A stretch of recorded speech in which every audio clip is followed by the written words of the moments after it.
I'm here with Lisa Kinney and Lou Benke, and we're going to talk today about libraries and why libraries are important and what we can do to save them. So, Lisa, I guess I'm just going to ask you to tell me why libraries are important to you. I'm a librarian. That doesn't go away. I'm not working there, but I was director of Albany County Public Library, and Lou, who you're going to be talking with too, is my assistant director and children's librarian. So once you're a librarian, you understand about the freedom of speech, you understand about the need to keep all ideas open.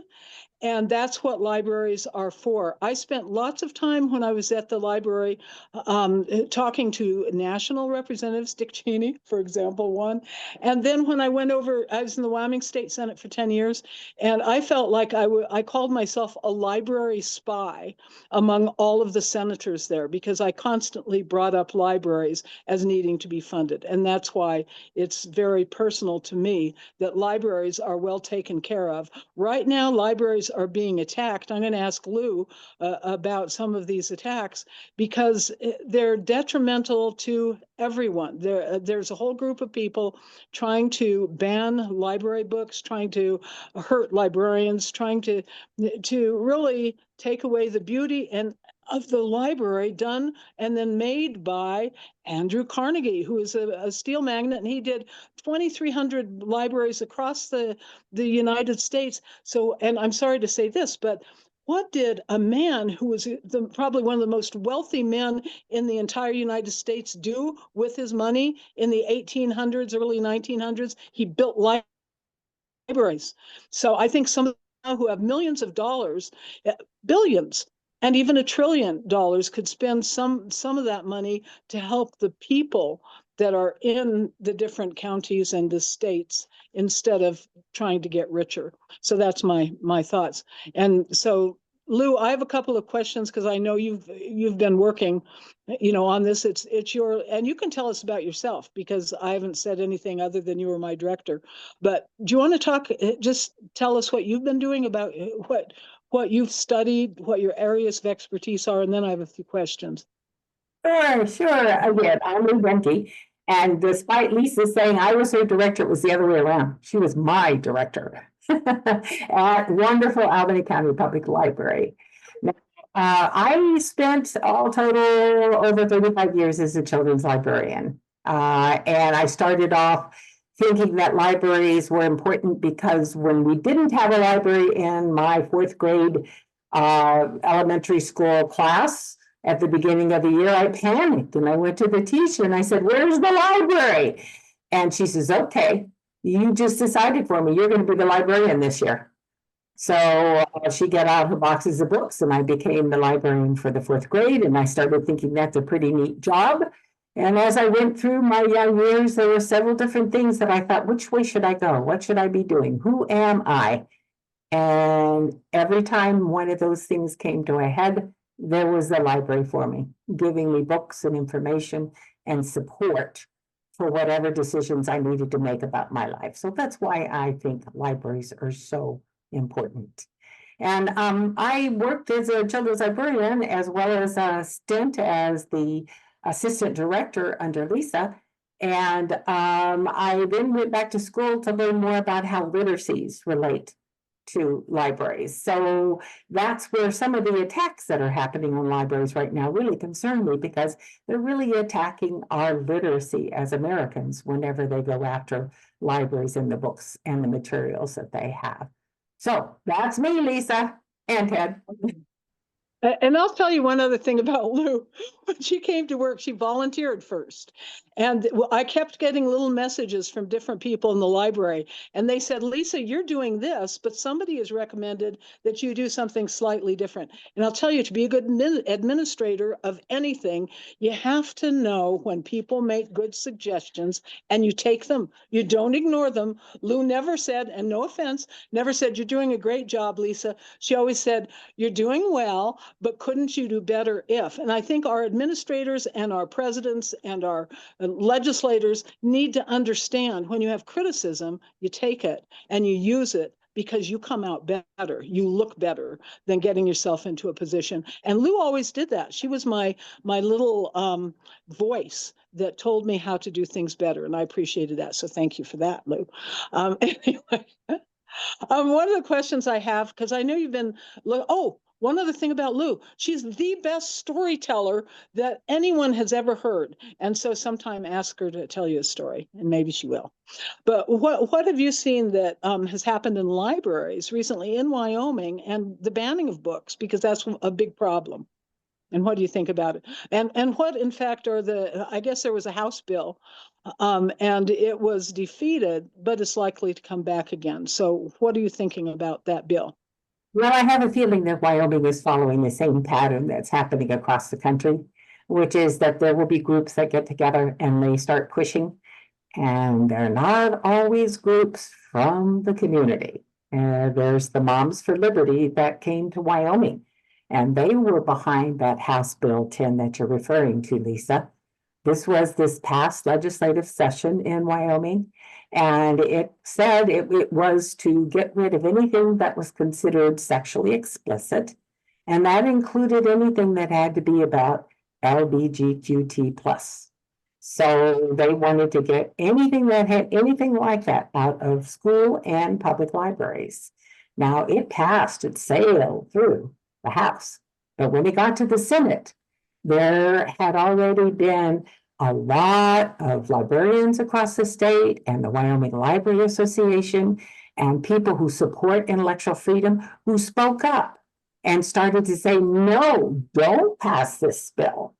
And they threw in an amendment that said, well, we'll let some counties opt out if they want to. But still, the Wyoming Library Association said, don't pass this bill. It's awful. It's not good for libraries in Wyoming. And what happened, which I think is fascinating, they didn't vote it down. They let the clock run out, and they could not pass it after the clock ran out. So it failed because of that. And that's the most recent thing that's been happening in Wyoming about intellectual freedom. But there's been other things. 3 years ago, Terry Leslie up in Campbell County, she was the head of the library there, and the board went after her because they were getting pushed again by these outside groups. And they wanted her to remove things from the library that they didn't approve of. Over and over again, it's not even about the sex books anymore so much. It's about LGBTQT plus books, and it's about racism. And they wanted her to get rid of those books. And she tried to work with them. She tried to say, well, I'll move them, or we'll do this or that. But no, they wanted her to get rid of them. And ultimately, they fired her. Well, she turned around and she sued them. And Campbell County settled with her for $700,000. That should be a message to the other libraries around the country as well as around Wyoming, that we mean business when we say this is important for us to maintain intellectual freedom in our libraries. So that was 3 years ago. Then there's another bill that passed, that's HB, let me see if I can remember the name of it, House Bill 147, and this was in 2025. And it restricted in K-12 grades, as well as in higher education, what they called bias on instruction. They did not want anything that they termed institutional discrimination. They didn't want anything to be said about there being inherent racism or sexism in our country. They didn't want us to have to deal with anything about guilt, say like about slavery. And they wanted only positive things to be said about the way we do a meritocracy and things like hard work ethics. And that did pass, and that is law now in Wyoming. The final thing is a whole lot more hopeful. Somewhere in those last 3 years, Teton County passed a resolution of the board of the library that said we're going to ban banning. They have a resolution that says you cannot ban books from our library. So that's a thing that's happening both at state levels as well as individual libraries, and I find that hopeful. So was it the county commissioners that did that, that banned or passed in Teton County, or was it the library board? Who was it? It was the Teton County Library Board. Okay. All right. Geez. That banning of history is something we're seeing everywhere, and it's wrong. So thanks for bringing that up. And you mentioned intellectual freedom. And how does intellectual freedom fit with Wyoming values? How do you see that? What do you see there? Well, now you're going to get the storyteller in me coming out. Excellent. Because when I was a children's librarian at Albany County Public Library, one of my jobs was to go out to the teeny tiny towns around Laramie, Fox Park. Is it Baggs one? I'm trying to think of some of the other really. Baggs is in Carbon County, but but Centennial is another one. Medicine Bow. Yeah, Medicine Bow's anyway, but Centennial for sure. Now those places had one. Bosler. That was a B one. Those places had one-room schoolhouses. And my job was to go out there and celebrate National Library Week by telling stories, bringing books, talking about libraries, talking about summer reading program. And then I'd go back to Laramie and stay up there on the second floor where we had the children's department. All these families that I had sort of visited when I went out to those individual one-room schoolhouses would come in, and they would take out stacks and stacks and stacks of books. And I got this message from the parents of Wyoming. Reading is important. And our kids' reading is important. And that's why, even though we may be across the spectrum in terms of political positions, there still seemed to be a very independent message from the people of Wyoming that they really believed in being able to read, and read widely and read a lot. The other thing that's part of my story is that we passed in 1978, and I say we, it was the library and the Friends of the Library, a bond election to get a new public library in Laramie, Albany County Public Library. That was in the year of Proposition 13 in California. Across the country, no one was voting for anything that meant a tax. It didn't matter if it was the best institution in the world or the most worthy cause in the world, they weren't voting for it. But in Albany County, they did, very tidily. And that says to me that Wyomingites don't always follow what the rest of the country's doing, but they have their own inner sense of what's important, and they follow that. Yes, we are independent. We never do what people are telling us at the national level. And I'm really proud of that's happened. And that was thanks to you too. You did a lot of work on that. I think that was it. But you mentioned that some people are objecting to what's in children's books, and that always makes me wonder. Even and I'm not saying anything negatively, but even in the Republican platform this year, they talk about indecent sexual acts, immoral, improper the materials that are being put in libraries. And so we have that in there. It's in their platform: inappropriate, immoral, and indecent sexual acts. That's what they're saying. So can you tell me what's going on in the public libraries that would make the Republican Party in Wyoming say those things? I don't get it. I don't understand it. I go way back to the 70s with my career in libraries. And so I've noticed how it's changed. Way back there, the issue was parents didn't want their kids getting any sex education books. Nothing about where babies came from, for example, or getting your period. They didn't want any of that. Now that's not so much the issue. Now the issue is primarily, and people have done the study to find out the exact numbers on this. Now it's primarily LGBTQ plus books. Any kind of mention of that in books automatically gets a let's get rid of that book from people who are wanting to ban books. They still talk a little bit about sex, but even more than sex, the second thing in line is race. If you're talking about race, or that race is wrong, racism is wrong, and someone who is fighting against racism, they're wrong, that's what they want to ban, is that. I can give you an example of a book that was told to an author, a local author, Lauren Miracle. She wrote books for the middle graders, like 3rd to 6th grade. And she wrote one in which a main character in her book had a friend. And that friend, a little girl, had 2 moms. And because of that, they didn't want her book, and they didn't want her representing them in terms of coming to speak or publishing other books. They didn't want her books in the Scholastic Book Fair at the school. So that's the kind of thing that we're seeing is happening right now. There was a book called The Hate You Give. They turned it into a movie too. And it talked about how young people are finding what's happening with racism and they're wanting to do something about it. And that book has been royally banned in several places. So that's how it sort of changed over the last few years. But what's pornography? What are all these things? I know that you said that one character in a book that wasn't the main character had 2 moms. Is that what they're calling pornography? I'm just wondering. I don't know. And obscenity. What are they?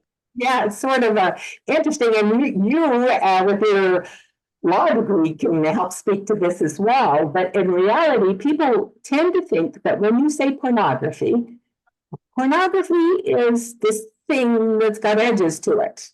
And people know it when they see it. In reality, pornography is not a legal term. Not at all. If you wanted to get something banned because it had too much sex in it and had no redeeming value of what it said about sex, you'd have to get that book and the material that is offensive turned and ruled as obscene. Obscenity is a legal term. And if something is deemed by the courts in a community as being obscene, our Constitution, our laws allow us to say, we don't want that. Our community has decided we don't want that. But that's a heck of a lot of stuff you've got to go through to say that a whole community has decided that that is not worthwhile and that it's obscene. Pornography is not part of it. It's obscenity. Now, interestingly, that is determined by something that's called the Miller test. And that Miller test is deciding whether or not it has no redeeming value for the community. The reality is that only covers sexual materials. So when a parent says, look how this is talking about these homosexual boys, or look how it's having those 2 boys holding hands, they're thinking they can call it pornography, but in reality, it isn't covered even under the obscenity. You have to go after some other things that are a whole lot more generalized and less concrete and less clear. But they're just assuming, I don't think it makes sense, and so I'm assuming that it's pornography. One of your friends, Hageman, right? She says it's not about banning books, it's about common sense. She's made a determination that any books that she doesn't like, the reason she doesn't like them is that common sense tells her not to like them. And that's a stance that you'll find over and over again on people who are against books and want to ban them. So every person then who comes into a library, if they have quote unquote common sense, then they can determine that any book is pornography. So for example, and I bring up the Bible because the Bible has been one of the most censored books in the history of libraries. And I'm not sure, and maybe that's a bad one, but what do you think about that?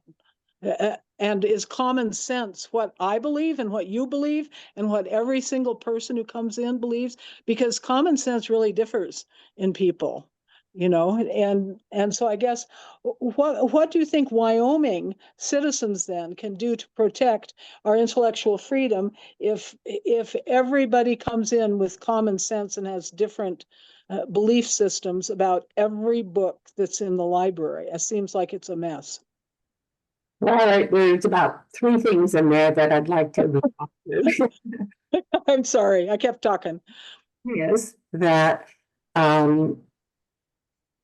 you, as a parent, can make a decision for your child. But there's no way in this great country of ours should you be able to make the decision for all children. And that's the problem, is if someone comes in and says common sense is my rule and common sense applies to me in the same way as it does for everyone else, we all know we parent in different ways. We handle things that we either want our kids to be exposed to or not in different ways. And when you come in and you say you want to make that decision for every child, you're not going to get support from parents who say, no, wait a minute, that's my job, not yours. So that's one thing.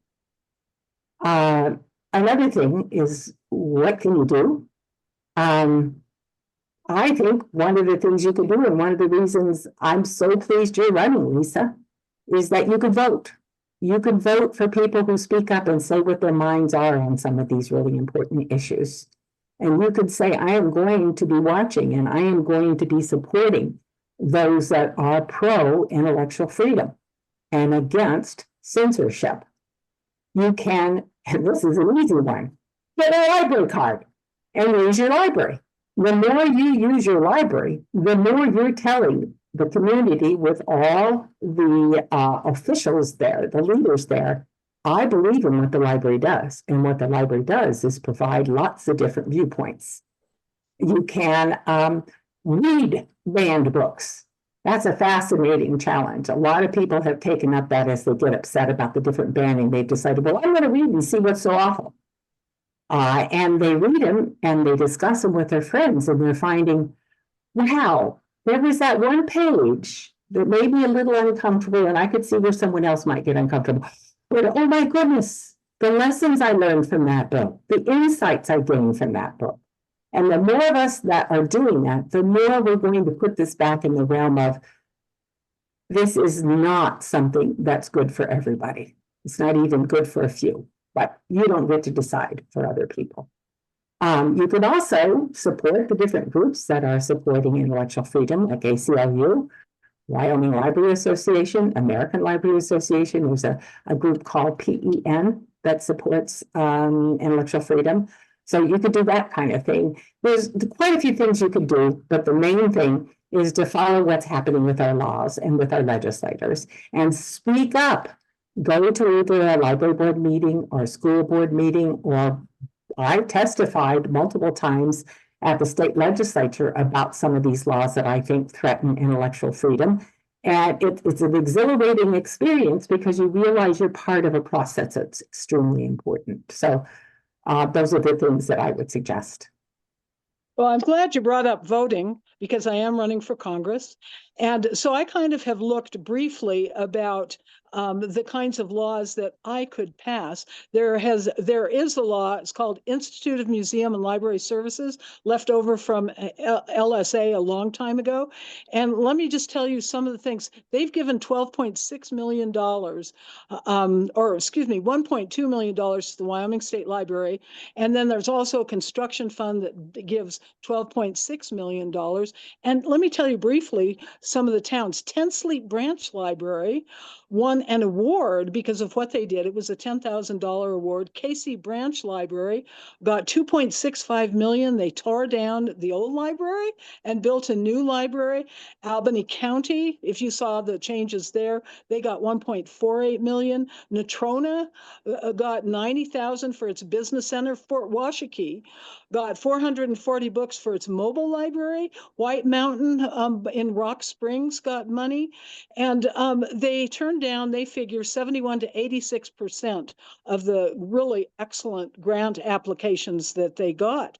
But let me tell you what's happened is now the Library Construction Fund is terminating at the end of 2026. This has been going on for years.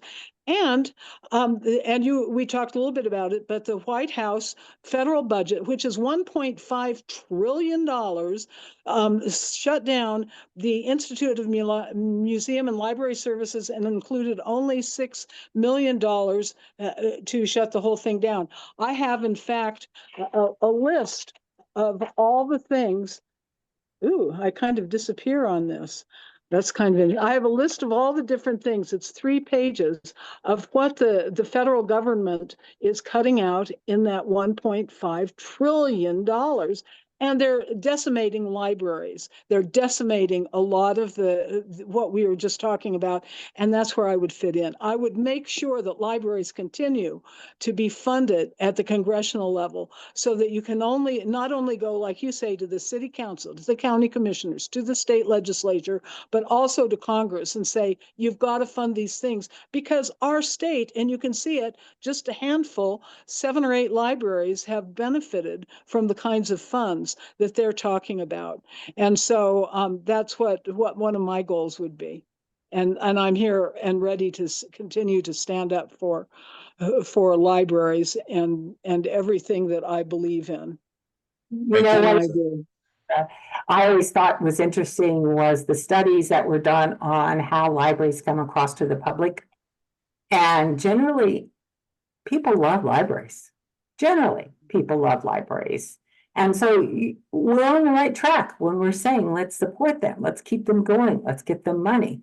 I always thought it was fascinating that one of the things they found out about children's libraries in particular is that parents thought they were being good parents if they took their kids to the library.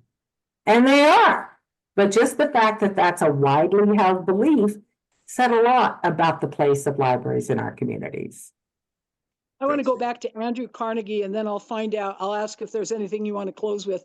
But Andrew Carnegie wanted to create these libraries so everyone would have free education. He included community rooms, and we had to pay for them, but hundreds of thousands of books that people can use so they get free education. And that's one of his goals. And I know, Lou, you had something that you'd like to end with. Because this is a topic that's a little rough, and you could go away feeling a little depressed, and you could wonder, well, am I really seeing this clearly? So there's 2 real quick things I was going to say. One is I have noticed that we've done a relatively good job of being in the public's eye about how we're fighting book banning. And that has meant that some of the groups, like Moms for Liberty, have taken a different tact. They've said, we're not talking about book banning. No, we're not banning books. We're just deciding that these books are better off for people to go buy instead of to find in their libraries. So you're going to hear that statement. We're not talking about banning books. We're just talking about not having them right here. You could go and get them somewhere else if you want. So you're still free to get them. So I think it's important for us to know that that's the tactic that's being used. The other thing is something that's from the American Library Association's statement on the right to read. And it finishes up with a statement that always comes back to me because it sort of puts a finish on the fact that this is not an easy issue, but it's not meant to be an easy issue. They say, we believe that what people read is deeply important, that ideas can be dangerous, but the suppression of ideas, that is fatal to a democratic society. Freedom itself is a dangerous way of life, but it is ours as Americans. Right. Lou, thank you so much. And Ted, thank you. I hope a lot of people listen to this because libraries are important in the state at this time. And I think what we've discussed today will be very helpful. And I appreciate your knowledge and also Ted's knowledge. And thank you both. Thank you so much. Good to be with you today.